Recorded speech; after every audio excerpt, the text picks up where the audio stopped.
देह त्यागी संबंधी बात। शुभ।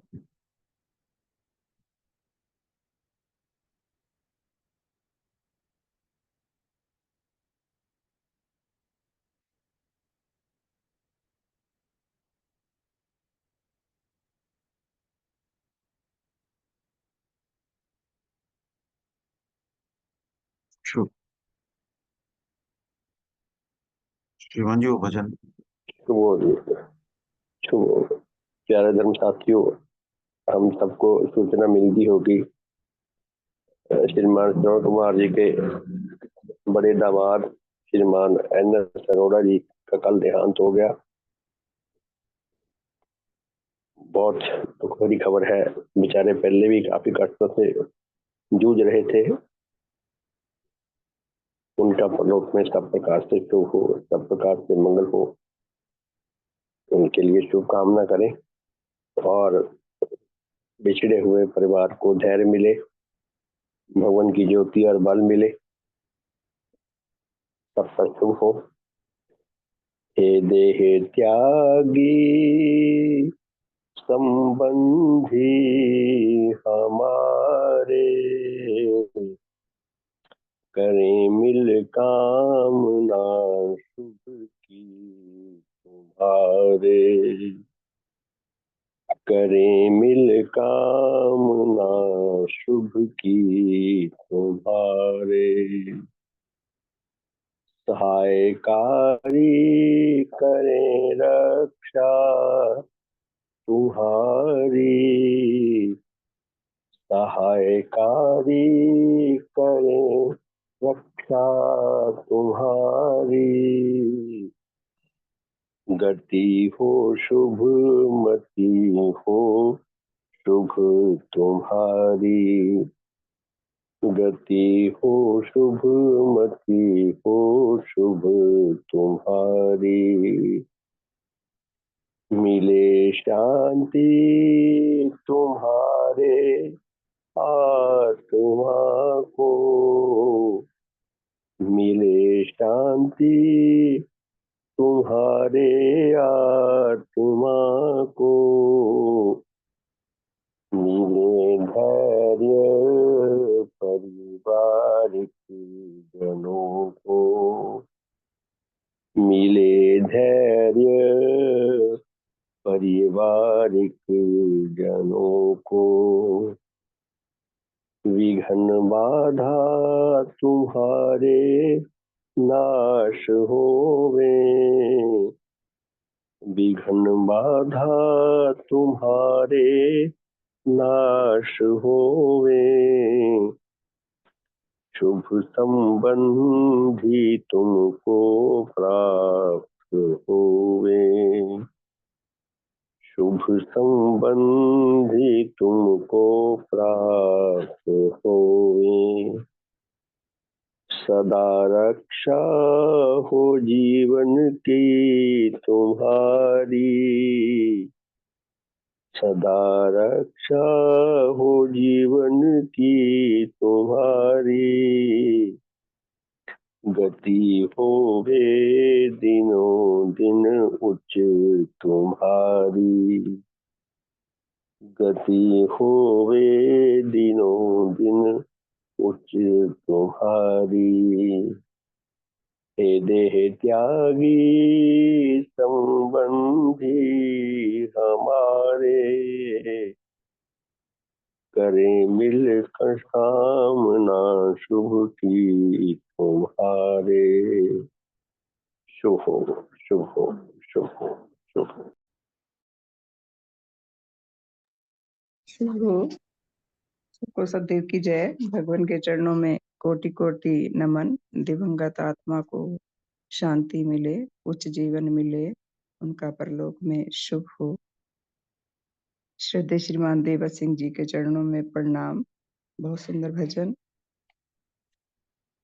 मैंने तुमको नहीं पहचाना, मैंने तुमको नहीं पहचाना, नहीं पहचाना, नहीं पहचाना, नहीं पहचाना, नहीं पहचाना, मैंने तुमको नहीं पहचाना। मैं हूँ नीच सुखों का दास, तुमरा उच्च लोक में वास।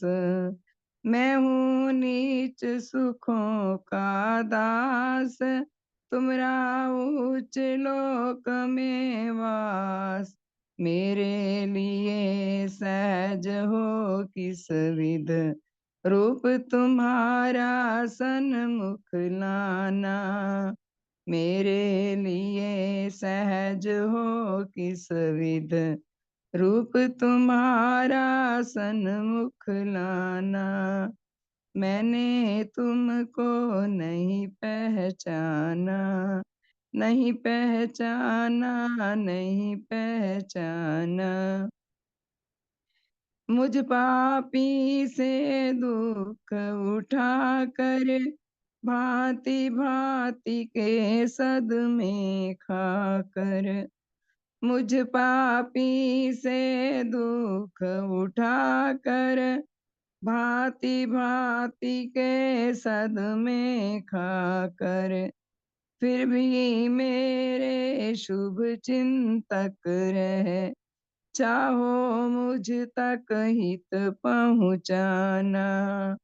फिर भी मेरे शुभ चिंतक रहे, चाहो मुझ तक हित पहुँचाना। मैंने तुमको नहीं पहचाना, नहीं पहचाना, नहीं पहचाना। करे नीचता जब अधिकार, अंधकार का होए पसार। करे नीचता जब अधिकार, अंधकार का होए पसार।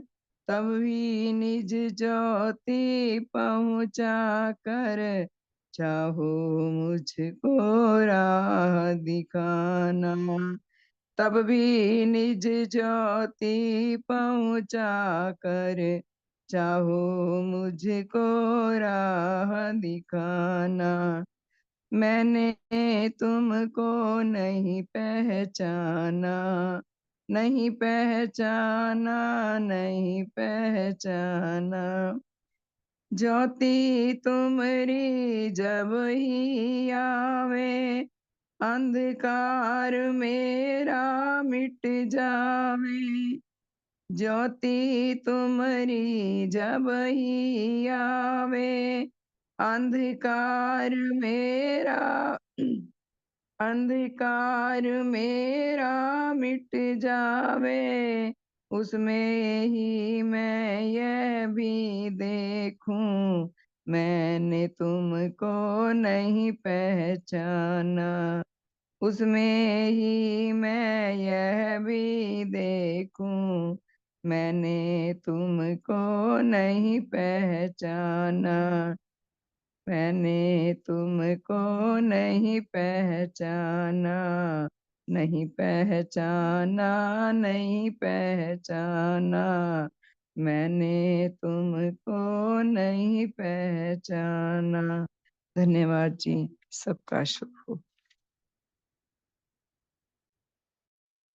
भगवान देवात्मा के चरणों में कोटि कोटि नमन। सबका बहुत बहुत शुभ हो। मेरे सभी प्यारे धर्म साथियों को मेरा दिल से प्रणाम। देव जीवन धार कं, देव धर्म प्रवर्तकं,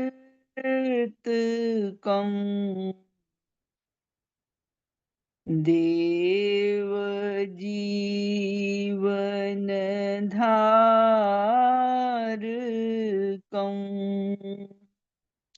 सत्य धर्म प्रवर्तकं, कृतकम् सर्वहितसम्पादकम्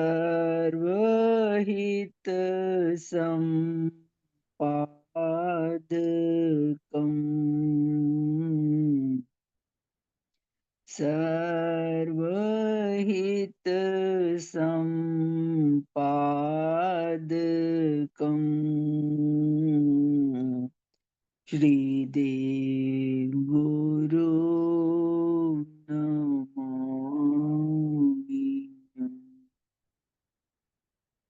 देव ज्योति प्रकाशकम्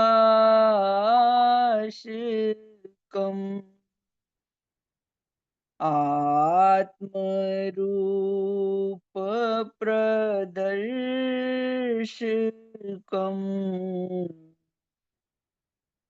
देव ज्योति प्रकाशकम्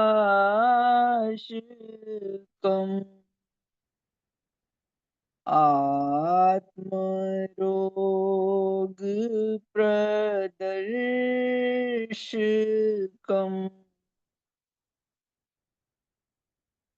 आतंपात प्रदर्शकम्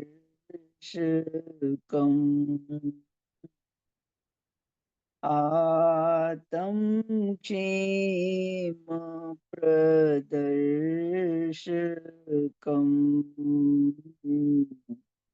श्रीदेव गुरु नमामि।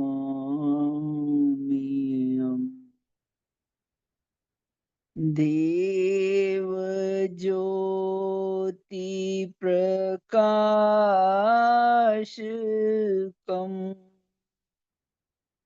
आतंबोध प्रबोधकम्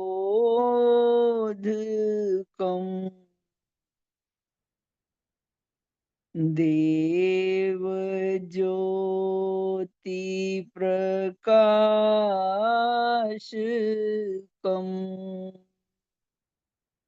आत्म ज्ञान प्रबोधकम्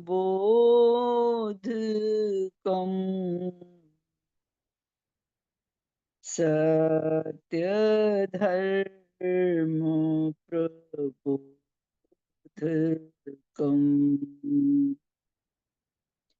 देव धर्म प्रबोधकम्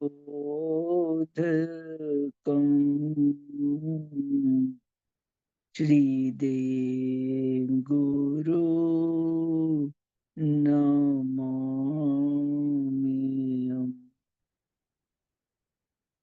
देव तेज प्रकाशकम्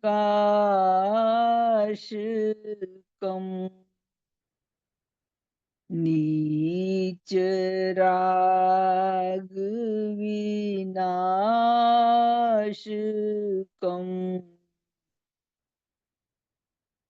देव तेज प्रकाशकम्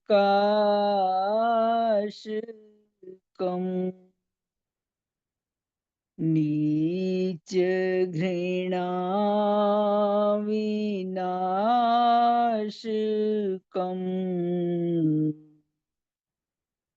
सत्य मोक्ष प्रदायकम्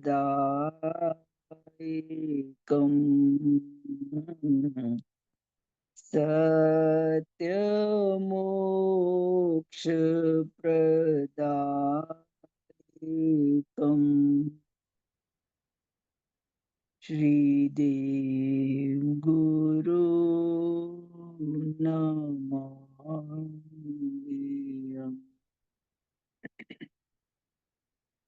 देव तेज प्रकाशकम्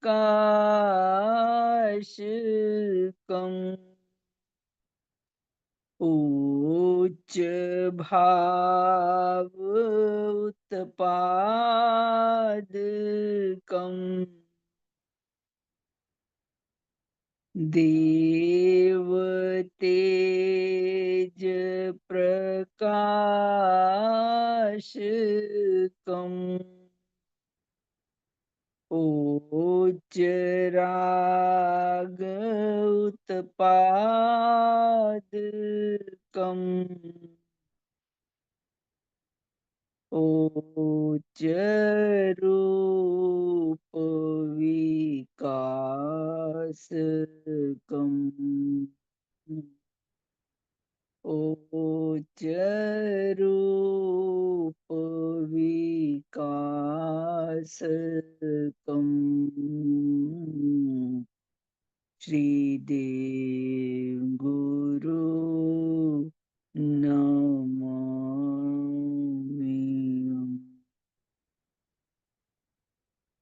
हे सत्यदेव श्री देव गुरु भगवन, आप देव जीवनधारी हो।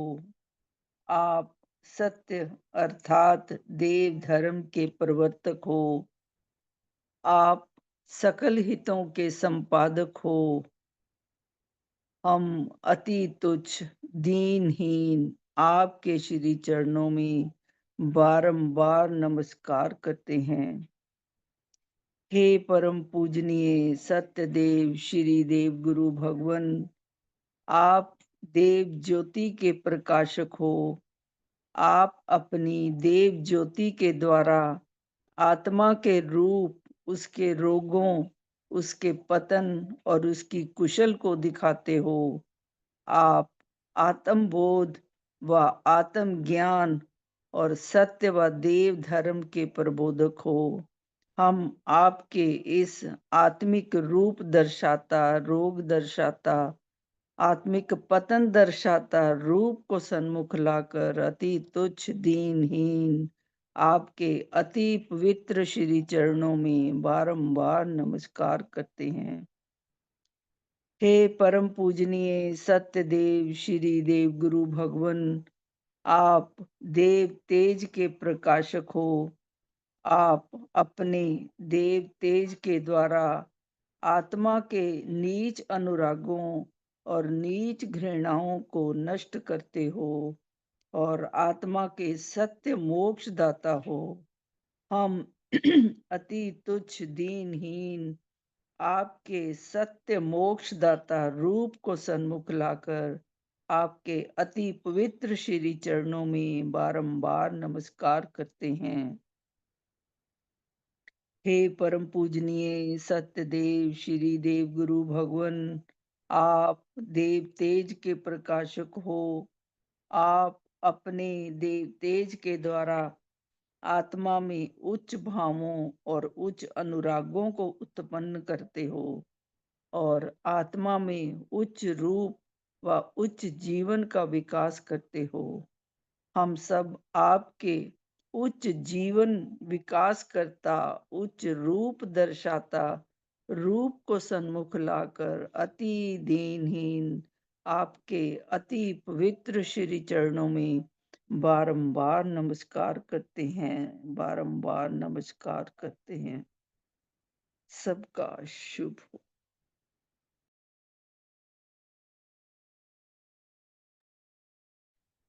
सबका शुभ हो। भगवान देवात्मा को कोटि कोटि नमन।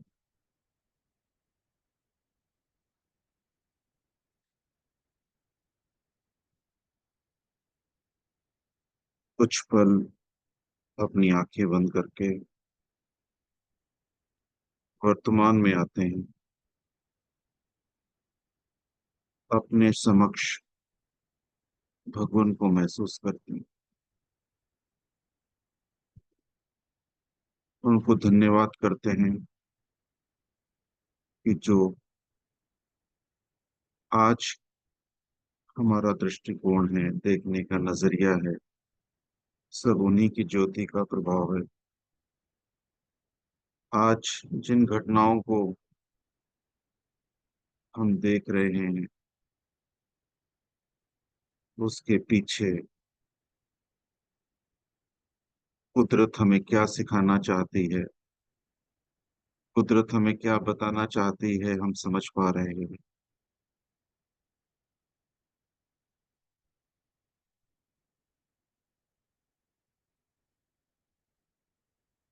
जो भी घटनाएं घट रही हैं वो घटती ही रहेंगी, लेकिन हर घटना मेरे चेतना को बढ़ा दे, मेरे आत्मबल को बढ़ा दे। हे भगवान, मुझे आशीर्वाद दो, मैं तुम्हारी ज्योति में उनको स्पष्ट देख सकूं, अपने उच्च भावों को बढ़ा सकूं। मैं जो इस जगत में जो भी मौका मिला है मुझे, उसको सफल कर सकूं। बल दो, बल दो, बल दो।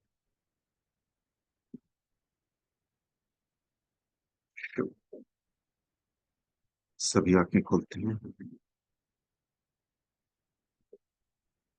भजनों के माध्यम से हम कुछ ना कुछ पाते ही हैं। भजनों का इंडेक्स में देख रहा था, तो सबसे पहले महिमा विषयक भजन, जो भी कुदरत में भगवान ने पूरे विश्व के लिए दिया है, जो भी महिमा के माध्यम से आई है, उसके भजन वाकई उनकी महिमा को बताते हैं कि किस प्रकार से उनका एक एक कर्म, एक एक कार्य इस पूरे विश्व के भलाई के लिए हुआ है। फिर हमारे जीवन में वो बातें जब पहुंची और जो जो लाभ हमें मिले, जो हमारी गुणवत्ता बढ़ी, जो हमारा आत्मबल बढ़ा, जो हमारी पहचान बनी, वो जो उपकार हुए उसका जो हम स्मरण करते हैं, उसका धन्यवाद देते हैं, वो भजन। फिर उसके बाद एक अपराध स्मरण विषयक भजन, सिर्फ दो भजन है उसमें। मैं अपराधी, सतगुरु तुमरा मैं अपराधी।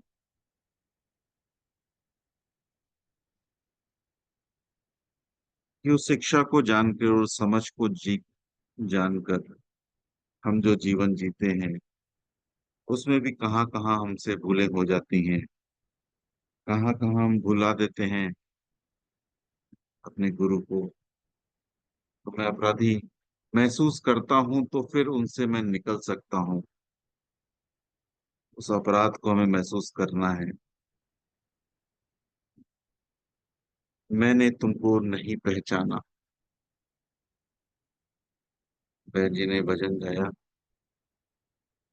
वाकई हम नहीं पहचान पाए हैं भगवान को। किस उद्देश्य से लेकर उस शिक्षा को हम तक पहुंचाने का प्रयास रहा, आज इतने वर्षों बाद भी उनकी पुस्तकें हमें बार बार जगाने का प्रयास करती हैं, बार बार। हम जाग भी रहे हैं, हम जाग रहे हैं। वर्तमान अवस्था में अगर देखें तो पूरे विश्व में जो भी जनसंख्या है, उसकी तुलना में हम बहुत जागे हुए हैं, बहुत आगे बढ़ चुके हैं। हम उस मानवता को समझ चुके हैं, हम उस आत्मा को समझ चुके हैं जिसको हम जी रहे हैं। भगवान ने हमें होश में लाकर वाकई हम पे बहुत मेहरबानी की है। धन्यवाद निकलते हैं भगवान के प्रति। प्रार्थनाएं हम ही से निकली हैं, प्रार्थनाएं अभी भी निकल रही हैं। जो प्रार्थना विषयक भजन है, उनको एक एक भजन को जब हम पढ़ते हैं तो ये सब प्रार्थनाएं हमारे हृदय से निकल रही हैं। भले उनको हमने शाब्दिक रूप नहीं दिया, लेकिन इन भजनों को जब हम पढ़ते हैं तो उसमें वो शब्द हमारे ही होते हैं। उन सब धर्म संबंधियों का धन्यवाद जो ये भजन उन्होंने लिखित रूप में दिए। हमारी कामनाएं ऐसी रही हैं, उन कामनाओं के आधार पर हमारा जीवन आज बन रहा है। आज के साधन के विषय में कल श्रीमान चंद्रू जी से बातचीत चल रही थी, तो उन्होंने एक पुस्तक बताई कन्नल जी की, देवात्मा का परिचय। तो कल से उसको देखना हो रहा है। उन्होंने उसके जो चौथा भाग है पुस्तक का, उसमें देवात्मा के साथ संबंध, हमारे जो देवात्मा के साथ संबंध है वो किस स्तर पर है, कैसा स्तर है, वो उसको पढ़ना हो रहा था। भगवान देवात्मा के साथ संबंध का पहला स्तर कृतज्ञता, दूसरा स्तर श्रद्धा, और तीसरा स्तर अनुराग, और चौथा स्तर विश्वास।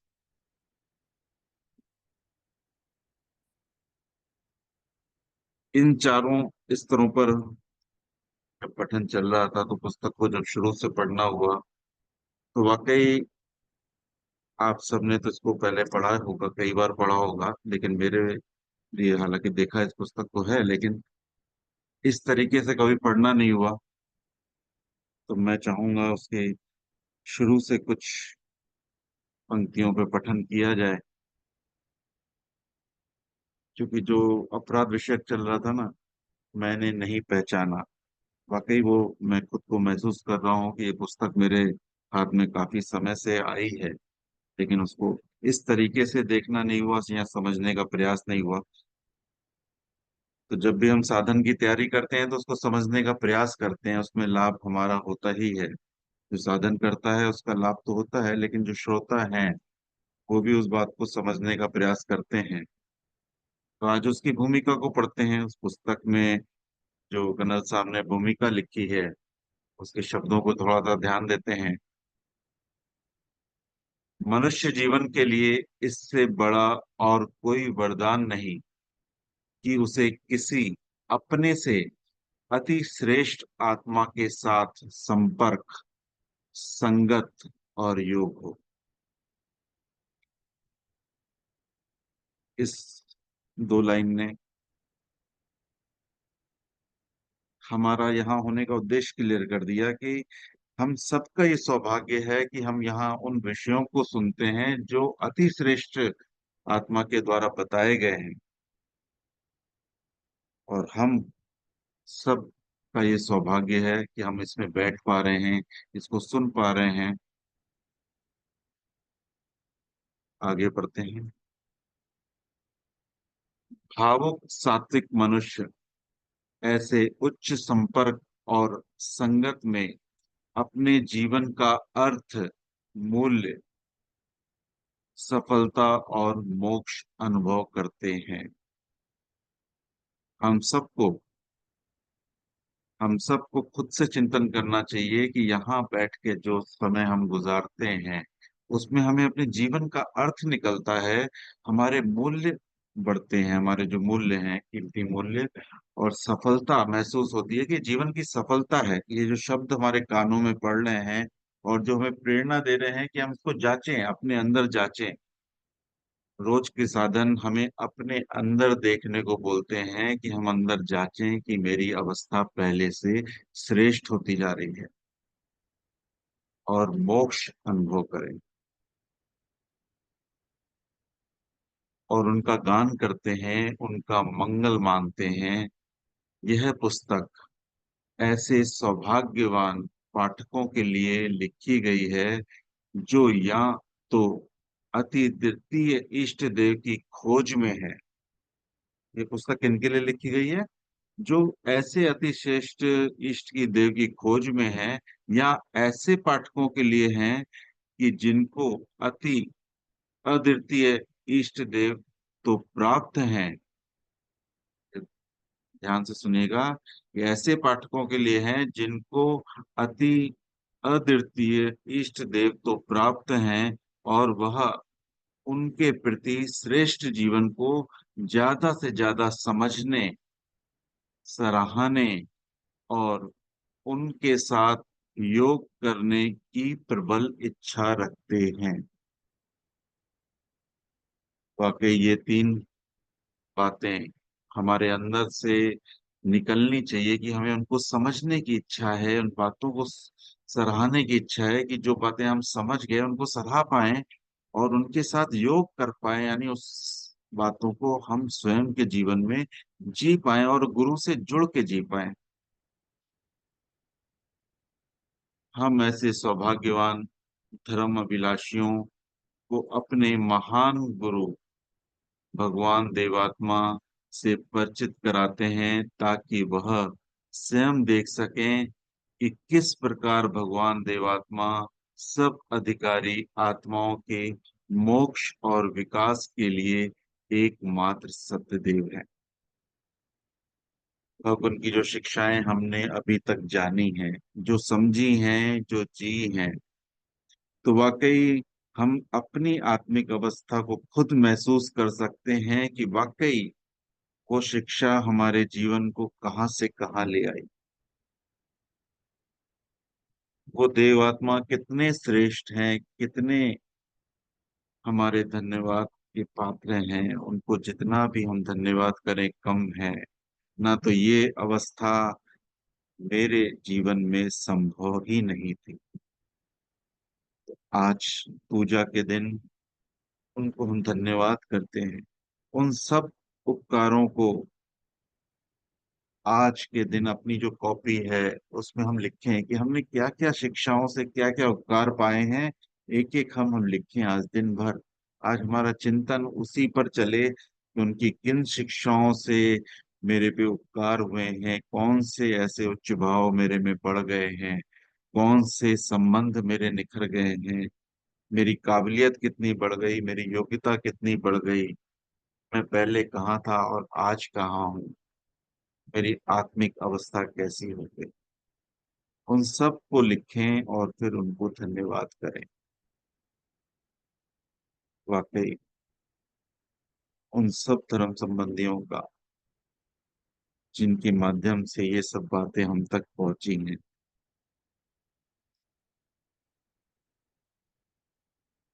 जितना हमारा जीवन दूसरे के जीवन के स्तर से दूर हो, उतना ही हम उसे समझ नहीं पाते हैं।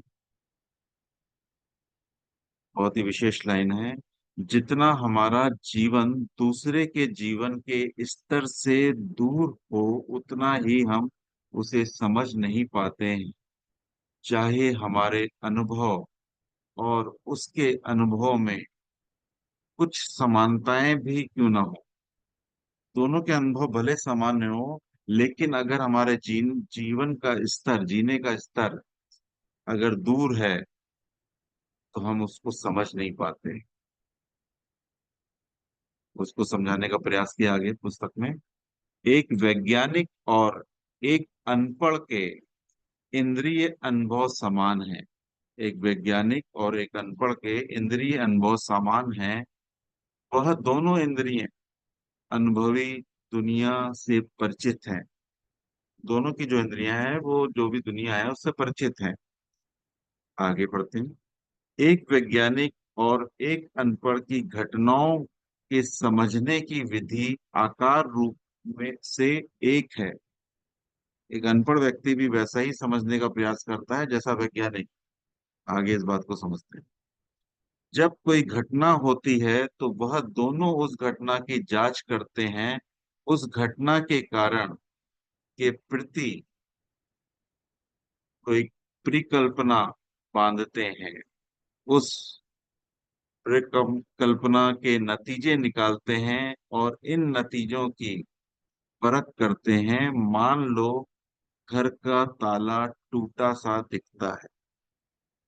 घर का ताला टूटा सा दिखता है। एक वैज्ञानिक का घर है, दो घर समझ लें, एक वैज्ञानिक का घर है और एक अनपढ़ का घर है। दोनों अपने घर में जब आते हैं तो उनको वो ताला टूटा सा दिखता है। हम निरीक्षण करते हैं कि वह सचमुच टूटा हुआ है या नहीं। दोनों ही उसको टच करके देखते हैं, वाकई टूटा है क्या। उसका टूटा हुआ पाकर इसका कारण ढूंढने के लिए अपनी कल्पना बांधते हैं कि कोई चोर आया होगा। ये दोनों ही मान रहे हैं, चाहे वैज्ञानिक हो चाहे अनपढ़ हो। हम इस परिकल्पना से नतीजा निकालते हैं कि हमारी मूल्यवान चीजें चली गई होंगी। दोनों जन सेम कल्पना कर रहे हैं। हम घर में जाकर देखते हैं कि यह चीजें गुम हैं या नहीं। स्पष्ट है कि हम वैज्ञानिक वैज्ञानिक विधि के चारों पक्षों, यानी वैज्ञानिक विधि के जो चार पक्ष होते हैं उसको अनपढ़ भी अप्लाई कर रहा है, जिसको उसने पढ़ाई में नहीं पढ़ा। घटना का प्रेक्षण, घटना का प्रेक्षण कर रहा है, वैज्ञानिक भी कर रहा है, अनपढ़ भी कर रहा है। घटना के संबंध में परिकल्पना, घटना के संबंध में वो कल्पना कर रहे हैं दोनों की, कैसे कैसे हुआ होगा। परिकल्पना के आधार पर नतीजे निकालना, उस कल्पना के आधार पर नतीजे निकाल रहे हैं, और नतीजे की सत्यापन नेता का पालन करते हैं, और वो जो नतीजे हैं उसको, जो सत्य है उस पे देखते हैं, उसको चेक करते हैं। परंतु वैज्ञानिक ने साधारण विधि के प्रत्येक पद को इतना सूक्ष्म कर लिया है, और इसके प्रयोग द्वारा इतना सूक्ष्म ज्ञान प्राप्त कर लिया है कि हम पढ़े लिखे होकर भी की विधि और उनकी खोजी हुई सच्चाइयों को समझने में असहाय रहते हैं। इसका साक्षात अनुभव करना है तो आप भौतिक विज्ञान की पत्रिका या पुस्तक को खोल कर पढ़िए। जो आपको अनुभव होगा कि वैज्ञानिक किसी और दुनिया की बोली बोल रहे हैं। हमें लगता है कि हम और वैज्ञानिक अलग अलग दुनियाओं के वासी हैं। इससे जो बात स्पष्ट हुई है उसको समझने का प्रयास करिएगा कि वैज्ञानिक जो बात बता रहा है और जो एक अनपढ़ व्यक्ति है, जो उन विषयों से अज्ञानी है, वो जो बात कर रहा है, दोनों एक ही दुनिया की बात हो रही है। सिर्फ वैज्ञानिक उसको और सूक्ष्म जाकर जांच कर रहा है और उसको बता रहा है। जो भौतिक विज्ञान की किताबें हम पढ़ते हैं उसको वैज्ञानिक ने उस दृष्टिकोण से बताया गया है। इसमें सिर्फ यही बताया है, जो बच्चे पढ़ रहे हैं, आज पढ़ाई कर रहे हैं, वो उसी दुनिया को पढ़ रहे हैं जो वैज्ञानिक ने जांची हुई है। यानी आगे इसमें हम और समझेंगे कि किस प्रकार ये चीज भगवान के ऊपर आ रही है। हमने यह समझा कि किस प्रकार साधारण व्यक्ति और वैज्ञानिक भौतिक जगत के संबंध में कुछ समान अनुभव और खोज विधि रखकर भी अलग अलग दुनिया के वासी होते हैं। साधारण व्यक्ति वैज्ञानिक की समझ से बहुत नीचे रहता है। साधारण व्यक्ति वैज्ञानिक की समझ से बहुत नीचे रहता है। यह यही बात सात्विक जीवन पर भी लागू होती है। यहाँ से टर्निंग पॉइंट है कि अब इस बात को हम सात्विक जीवन के ऊपर लेते हैं, और इस प्रकार स्पष्ट की जा सकती है। एक उदाहरण के माध्यम से समझा जा रहा है सात्विक जीवन को। सात्विक जीवन और भौतिक जीवन में बहुत बड़ा अंतर है, लेकिन इस भूमिका को पढ़ने के बाद बहुत चीजें स्पष्ट हुई है। आप सब ध्यान दीजिएगा। साधारण व्यक्ति वैज्ञानिक की समझ से बहुत नीचे रहता है, यह बात सात्विक जीवन पर भी लागू है, और इस प्रकार स्पष्ट की जा सकती है। एक कुत्ते की एक कुत्ते में वफादारी का सुंदर सात्विक भाव होता है, और कोई एक मनुष्य में भी वफादारी का सुंदर श्रेष्ठ भाव होता है। मनुष्य कुत्ते के सात्विक भाव को तो समझ सकता है। एक मनुष्य कुत्ते के सात्विक भाव को तो समझ सकता है। मनुष्य के सात्विक भाव में कुत्ते के सात्विक भाव के गुण सम्मिलित हैं। मनुष्य के सात्विक भाव में कुत्ते के सात्विक भाव के गुण सम्मिलित हैं, परंतु कुत्ता मनुष्य के सात्विक भाव को भली भांति नहीं समझ सकता। यानी अगर कुत्ते के दृष्टिकोण से देख रहे हैं तो वो मनुष्य के सात्विक भाव को नहीं समझ सकता। मनुष्य की वफादारी बहुत जटिल है। मनुष्य की वफादारी बहुत जटिल है। मनुष्य के अहम बोध का विकास हुआ, और इसके कारण उसमें आत्मा आत्मविश्वास और आत्मनिर्णय के गुण विकसित हुए। मनुष्य में अहम बोध का विकास हुआ, इसके कारण उसमें आत्मविश्वास और आत्मनिर्णय के गुण विकसित हुए। उसने विकास कोश बढ़ाया, उसने अपने विकास का कोश बढ़ाया। उसने अपने व्यक्तित्व का निर्माण किया और स्वतंत्रता को जीवन का अंग बनाया। ये सब चिंतन करें कि हम मनुष्य हैं, हमें किस प्रकार से इस प्रकार की चीजों का विस्तार हुआ है। उसका व्यवहार ऐसे मनुष्यों के साथ है जो उसकी न्यायी और अपना अहम बोध, अहम विश्वास, आत्मनिर्णय और स्वतंत्र जीवन रखते हैं। एक व्यक्ति की दूसरे व्यक्ति के साथ वफादारी में उसका अहम आत्मसम्मान, जब एक व्यक्ति किसी दूसरे व्यक्ति के साथ वफादारी करता है तो उसका अहम आत्मसम्मान, आत्मनिर्णय और उसके विचार और दृष्टि खतरे में बने रहते हैं, जिस पर उसे विजयी होना है। उसे अपने अहम, अपनी विचार दृष्टि, अपने व्यक्तिगत अपने व्यक्तित्व को वफादारी के साथ सामंजस्य करना होता है, जो एक कुत्ते को अपने मालिक के साथ वफादारी की स्थिति में नहीं करना हो। मालिक के बुरा भला कहने पर, वह बुरी तरह से चलने पर या उसकी इच्छा के विरुद्ध व्यवहार पर उसके अहम आत्मसम्मान और आत्मनिर्भरता, स्वतंत्रता और व्यक्तिगत को कोई ठेस नहीं लगती है, क्योंकि यह सब उसके जीवन के गुण नहीं है। इसके अतिरिक्त मनुष्य में कई पक्षों में वफादारी होती है। मनुष्य में कई पक्षों में वफादारी होती है। एक व्यक्ति केवल अपने जीवन साथी के साथ ही वफादार नहीं, वह अपने धर्म के साथ वफादार होता है, वह अपने असूलों के साथ वफादार होता है। यह विकासकारी पेचीदा मानसिक गठन मनुष्य की वफादारी के लिए कई बार आंधी तूफान बन जाती है, जिनका कुत्ते के लिए सवाल ही नहीं उठता। कुत्ते की वफादारी पूर्णतः सरल है। उसके लिए वफादारी बेवफाई का में चुनाव नहीं है। वफा ये मनुष्य को ज्ञान की क्यों जरूरत है, इससे ये चीजें समझ में आ रही हैं कि उसमें इतनी सारी संभावनाएं हैं। उसका जो बनावट है, जो कुदरत ने उसको बनाया है, उसको कई जगह कई रास्ते भटकने की भी संभावनाएं हैं, क्योंकि उसको ये सब चीजें संभालनी पड़ती है। उसका अहम न टूट जाए, अहंकार है, बहुत सारी चीजें हैं। तो इन सब बातों से ये चीजें निकल के आ रही हैं कि उसको क्यों एक समझ की जरूरत है, क्यों एक गुरु की जरूरत है, क्योंकि वो अपनी दिशाएं भटक सकता है। आज पशु को देखेंगे तो वो कुत्ते का कई सालों पहले भी वही रोल था, आज भी वही रोल है, आज भी उसी वफादारी को निभा रहा है जो सदियों से निभा रहा था। मनुष्य में परिवर्तन आ गया।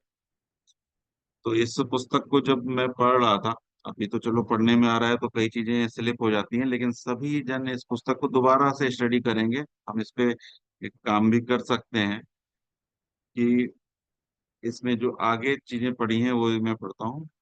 मनुष्य और देवात्मा के सात्विक भाव में कुछ समानताओं के होते हुए भी असीम अंतर है।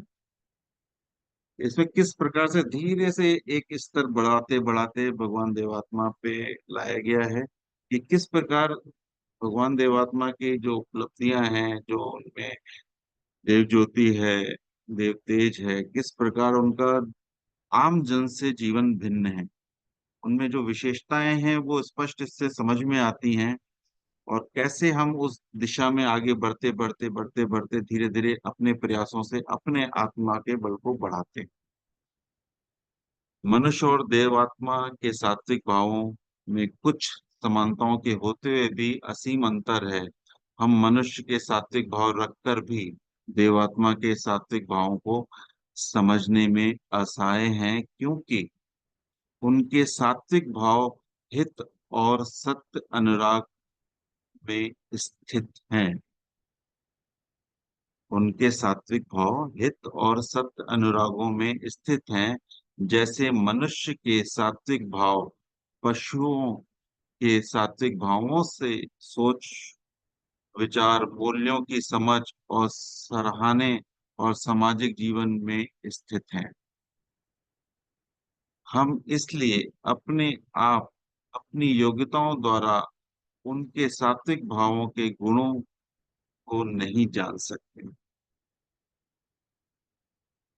मनुष्य के लिए देवात्मा के हित और सत्य अनुरागों में स्थित सात्विक भावों को समझने की संभावना है, और वह यह कि देवात्मा के साथ सहयोग करके उनकी देव ज्योति में उनके देव रूप के दर्शन कर सके। इस लाइन को दोबारा पढ़ते हैं।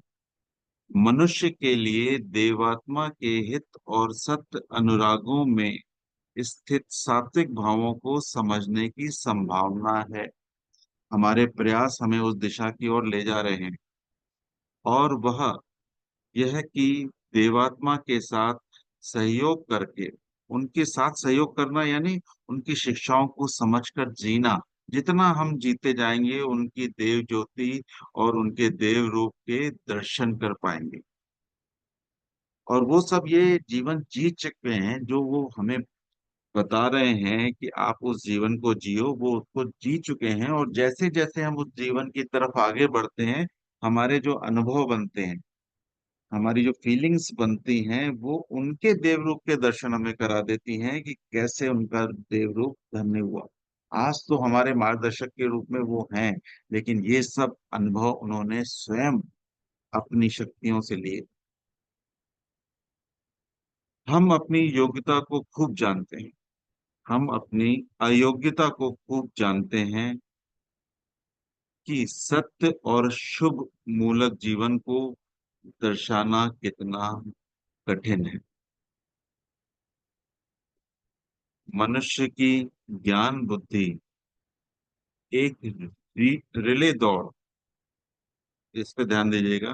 मनुष्य की ज्ञान बुद्धि एक रिले दौड़ वो वह दौड़ है जिसमें दल का प्रत्येक व्यक्ति दौड़ का कुछ भाग ही तय करता है, जिसमें एक ने जो कुछ समझा उसे दूसरे ने और आगे बढ़ाना है। हम सबका जीवन कैसे चल रहा है? रिले दौड़ की तरह। हम कुछ बातें समझते हैं और फिर वो कुछ बातें नए जनों को बताते हैं, और दूसरे ने और आगे बढ़ाना है, और तीसरे ने दोनों की समझ का लाभ उठाकर ज्ञान को और आगे बढ़ाना है। हम सब उसी रिले दौड़ में आए हैं। हम तक जो बातें पहुंची है, उसने किसी बात को समझा है, उसने हम तक किसी बात को पहुंचाया है।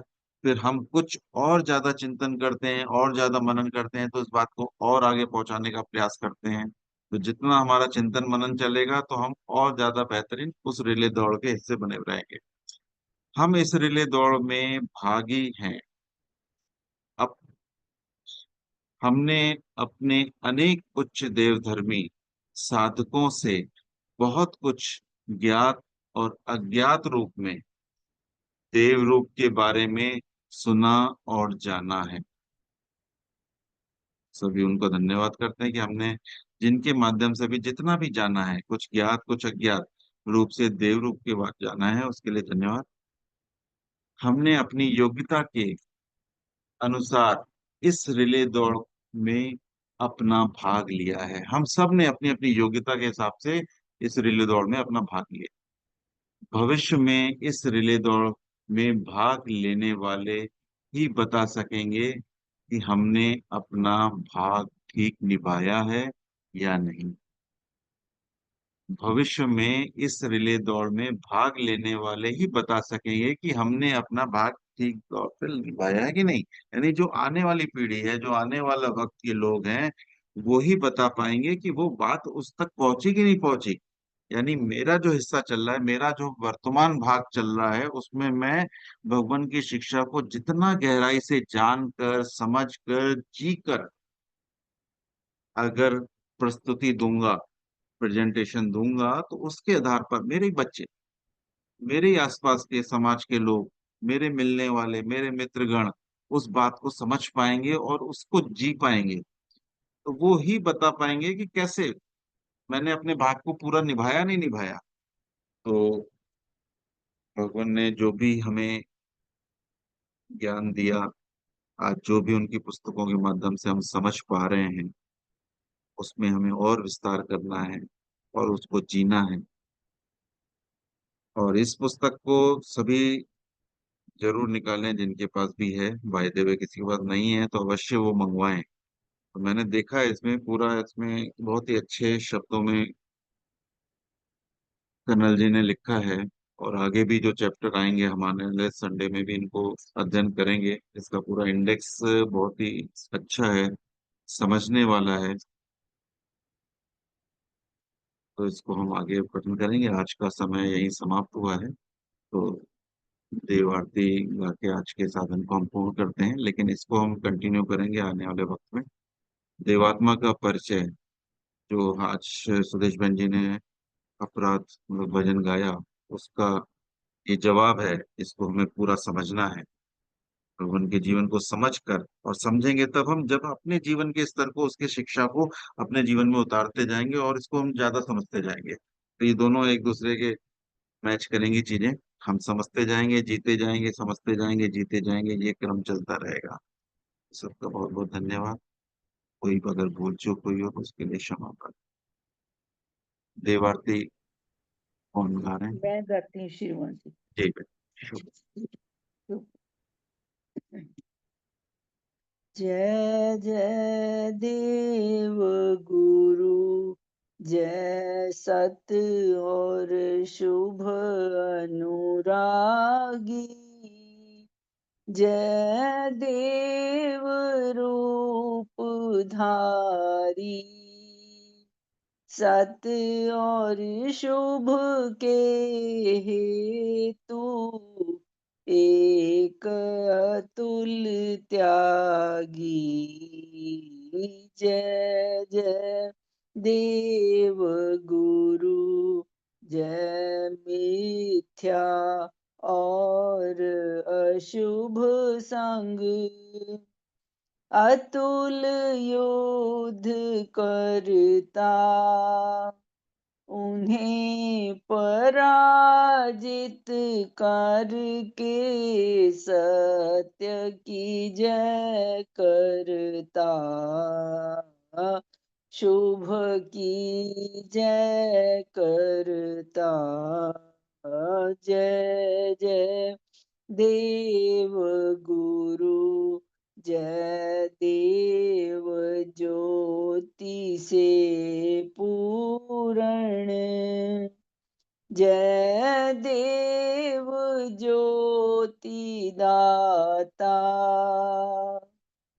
आत्म तिमिर के हरता, आत्म ज्ञान दाता। जय जय देव गुरु, जय देव तेज से पूरण, जय देव तेज दाता, नीच गति के हरता, सत्य मोक्ष दाता। जय जय देव गुरु, जय देव तेज संचारक, जय पाप मैल हरता, हृदय निर्मल करता, पवित्र रूप दाता। जय जय देव गुरु, जय उच्च भाव उत्पादक, जय उच्च गति दाता, पूर्ण आत्म विकासक आत्मिक बलदाता।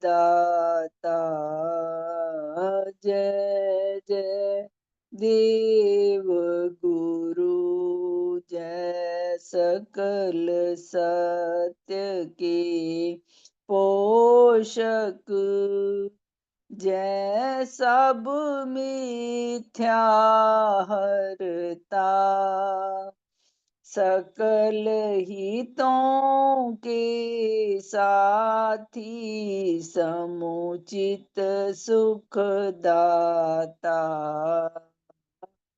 जय जय देव गुरु, जय जीवन रस संचारक, जय जय अमृत दाता। आत्म पतन के नाशक, जय जीवन दाता। जय जय देव गुरु, जय एक उपास्य सबों के, जय आत्म तत्व ज्ञाता, सत्य धर्म के शिक्षक, पूर्ण हित करता। जय जय देव गुरु, जय अतुल दान के दाता, जय देव रूप धारी, दान तुम्हारा पाकर, धन्य हो नर नारी। जय जय देव गुरु, जय अतुल दान के दाता, जय देव रूप धारी, दान तुम्हारा पाकर, धन्य हो नर नारी। जय जय देव गुरु, जय जय देव गुरु, जय जय देव गुरु।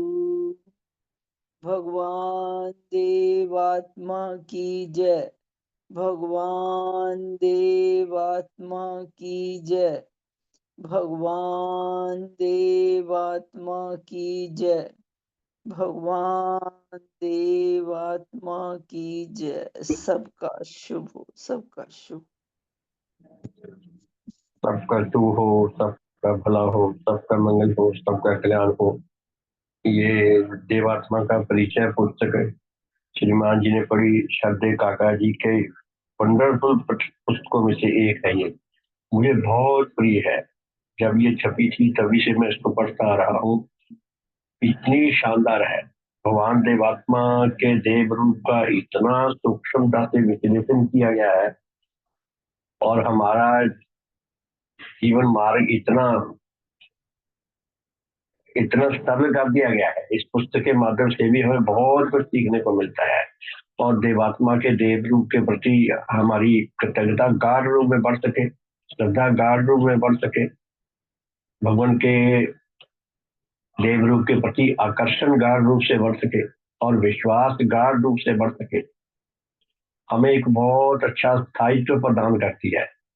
मेरे मन में इस पुस्तक को पढ़ने का विचार आ रहा था, 5-6 महीने से चल रहा था। अभी ये शुरू करें तो आपने राजेश जी, आपने मेरी पुरानी यादें जो तो ताजा कर दी। बहुत ही सुंदर पुस्तक है, ये सबके पास होनी चाहिए। और जब हम इसको शुरू करेंगे पढ़ना तो सब आप खुली रखेंगे तो आपको और सरलता से और आसानी से समझ आएगी बातें कि क्या इस पुस्तक में कहा गया है। नहीं तो ये काफी मुश्किल भी है और इसकी हिंदी भी काफी जटिल है, असाधारण नहीं है। इसलिए पुस्तक हमारे सामने होनी चाहिए। जब सभापति उसको पढ़े तो हम भी उसके साथ साथ हमारे भी आंखों के आगे से वो शब्द गुजरते रहे, हम भी पढ़ें ताकि हमारी एकाग्रता बढ़े। फिर हमें धीरे धीरे समझ आता है कि कितनी शानदार है। श्रद्धेय काका जी ने 2 पुस्तकें और लिखी हैं। एक तो ये होगी देवात्मा का परिचय, एक पुस्तक है देव समाज का परिचय, और एक पुस्तक है देव धर्म का परिचय। वो दोनों किताबें भी बहुत सुंदर है, बहुत ही कमाल की है। श्रद्धेय काका जी ने तो, मुझे तो लगता है ये पुस्तकें जो हैं उनके लिए हैं जिन्होंने भगवान देवात्मा के देव रूप पर पीएचडी करनी है। ये पीएचडी के स्टूडेंट्स के लिए है, मेरे जैसे अनपढ़ों को मिलगी पढ़ने को। ये इतनी भव्य पुस्तकें हैं, इतनी शानदार पुस्तकें हैं कि मेरे पास शब्द नहीं है सराहना करने के लिए। बहुत शानदार है। तो हम सब बहुत सौभाग्यशाली हैं, हमें इतना रिच लिटरेचर, साहित्यिक दृष्टि से भी ये लिटरेचर जितना भव्य है, जितना रिच है, असाधारण है। और फिर आध्यात्मिक दृष्टि से भी, भगवान की देव धर्म की दृष्टि से भी, और सबसे बढ़कर हमें जो इसको पढ़ के समझ के जो मानसिक संतोष होगा, हमारी बुद्धि जो इतना खुशी महसूस करेगी, संतोष महसूस करेगी और अपने आप को तीक्ष्ण पाया हुआ महसूस करेगी, उसको हम नहीं उसकी हम क्या कहते हैं मूल्यों को हम नहीं समझ सकते। धीरे धीरे समझ आएगा। और फिर जितना हमारे विश्वास पुख्ता होंगे, पक्के होंगे, भगवान देवात्मा के देव के ऊपर जितने विश्वास पक्के होंगे, शिक्षा के ऊपर जितने विश्वास पक्के होंगे, जितना हमारा आर्थिक शुभ होगा, जितना हमारे पास दूसरों को बताने के लिए रिच लिटरेचर है, जितना रिच लिटरेचर है दूसरों को बताने के लिए, दूसरे भी दांतों तले उंगली दबाने के सिवाय और कुछ नहीं कर सकते। अरे ये कहाँ से लाते हैं ऐसी बातें, इतनी शानदार बातें हैं, इतनी सुंदर बातें हैं। तो हम सबको ऐसी पुस्तकें भी अपने पास रखनी चाहिए, पढ़नी चाहिए, हमें अभ्यास बनाना चाहिए। एक बहुत बड़े सिंगर है गुलाम अली पाकिस्तान के, मैं दृष्टांत देना जरूरी समझता हूँ, माफ करना, 2-3 मिनट लूंगा, ज्यादा नहीं। तो गुलाम अली साहब जो है ना, संगीत के बहुत एक्सपर्ट हैं, क्लासिकल के विशेष रूप से। उन्होंने क्लासिकल आधार पर गजलें गानी शुरू की। बड़े बड़े आर्टिस्ट बड़े हैरान होते हैं, अरे ये भी कुछ स्टाइल है गजल गाने का क्लासिकल रूप में। उनकी गजलों को जो संगीत के अच्छे जो समझदार लोग हैं, जितना वो आनंद उठाते हैं, उतना हम साधारण नहीं लोग नहीं आनंद उठा सकते, जितना वो क्लासिकल रंग से उसका मेकअप कर देते हैं। जैसे एक साधारण लड़की का जब मेकअप होकर दुल्हन बन जाती है तो कुछ और ही सुंदर निकल के आता है। तो उन्होंने कहा, गुलाम अली साहब ने, कहता मेरी ये अंतः प्रेरणा है, मेरी जहनियत है, मेरे अंदर ये बात बसी हुई है कि मैं कठिन से कठिन कठिन धुन बनाने की कोशिश करता हूँ, इतनी कठिन जो मेरे से भी ना गाई जा सके। अब अपनी अपनी तो कमाल है, ये मानसिक बुद्धि का भी कमाल है। उनकी तुलना में आशा भोसले जो विख्यात सिंगर हैं भारत की, लता मंगेशकर की छोटी बहन, अब वो भी 90 साल के करीब होने वाली हैं। उन्होंने कहा कि असली कलाकार वो भी होता है जो साधारण से साधारण, सरल से सरल बना दे। अब आप देखें पूर्णी भगवान की शिक्षा में हमें सरल से सरल भाषा में, पूर्णी भगवान ने सरल से सरल भाषा में हमें अपने ग्रंथ लिख के दे दिए। विश्व के जटिलतम विषय को इतना साधारण शब्दों में, इससे साधारण शब्द और क्या हो सकते हैं। और श्रद्धेय काका जी से थे विद्वानों ने, भगवान के सच्चे श्रद्धावानों ने, उनको दुनिया के लिए, दुनिया को पेचीदगी में भरी हुई बातें ज्यादा अच्छी लगती हैं, उनसे उन ज्यादा लगता है ये बहुत महिमामय है। उन्होंने एक नया निखर के रूप सामने आया है जो श्रद्धेय काका जी ने लिखी है। ये किताबें पीएचडी करने वालों के लिए है सब कुछ। जब दुनिया को इस बात की समझ आएगी तो वातावरण ही कुछ और होगा। तो हम सबका बहुत सौभाग्य है कि हमें ऐसे शिक्षा से, ऐसे गुरु से, ऐसे वातावरण से जुड़ने का अवसर मिला। और सबसे बढ़कर हमारे घर में गंगा बहती है, हमारे घर में तो रोज ही कुंभ का मेला लगा होता है, सवेरे, दोपहर में और रात को। तो हमारा बहुत सौभाग्य है। हम सबका शुभ हो, भगवान के प्रति हमारा अनुराग और अधिक से अधिक बढ़े, और हमारे आत्म कल्याण का मार्ग और अधिक से अधिक प्रशस्त हो। हम औरों के लिए भी अधिक से अधिक सेवाकारी होकर अपने मनुष्य जीवन को सफल कर सकें। मैं कर सकूं, आप सब कर सकें, हम सबका शुभ हो, सबका भला हो। पुण्यवान का देव अमृत हम पर यूं ही बरसता रहे, हम यूं ही उसको लाभ करते रहें। तो बहुत बहुत धन्यवाद। हमारे शुभ परिवार का शुभ हो, हम सब में उच्च मेल आए, उच्च एकता आए, उच्च प्रेम आए, और हमारी ये धर्म यात्रा निरंतर चलती रहे। सारे मनुष्य जगत को इस धर्म यात्रा में जुड़कर सच्चा आत्म कल्याण लाभ करने का सौभाग्य मिले। सबका बहुत बहुत धन्यवाद। फिर शाम को आज छुट्टी है, जैसे कल कहा था, आज शाम को साधन नहीं होगा, रात को भी नहीं होगा। सर्वे के उपलक्ष्य में कई लोगों को फिर बीच में दिक्कत आए तो हमें भी अच्छा नहीं लगता। तो सबका शुभ हो। कल सुबह फिर मिलेंगे 5:30 बजे। बहुत बहुत धन्यवाद। सबका शुभ हो, सबका भला हो, सबका मंगल हो, सबका कल्याण हो। बहुत बहुत धन्यवाद। तो ठीक है जी, फिर विदा लेते हैं, कल फिर मिलेंगे सुबह। धन्यवाद सबका। और सॉरी, हाँ, आज श्रीमान जी, आज रात को ये जीवन विज्ञान का करना है क्या? नहीं वैसे नहीं तो नहीं, आज रात का कोई नहीं करना। मैं सिर्फ वही रिवीजन दे रहा था कि हमें 2 होमवर्क मिले हैं आज सुबह के साधन में, जी जी जी। कि भगवान की शिक्षा से हमने क्या क्या उपलब्धियां पाई हैं वो नोट करनी है कॉपी में, और आज के से हाँ, जो भी मिला है उसको नोट करना है कि क्या चीज पकड़ में आई आज के पठन से। देखो हमारे लिए होमवर्क बहुत जरूरी है। जो होमवर्क नहीं करता ना, आप स्कूलों में देखते हैं ना, बच्चे जो होमवर्क नहीं करते वो बेचारे पीछे रह जाते हैं। हमें पीछे नहीं रहना, हमें आगे रहना है। तो बहुत बहुत धन्यवाद। फिर कल मिलते हैं जी सुबह 5:30 बजे। सबका शुभ हो। बहुत बहुत धन्यवाद जी।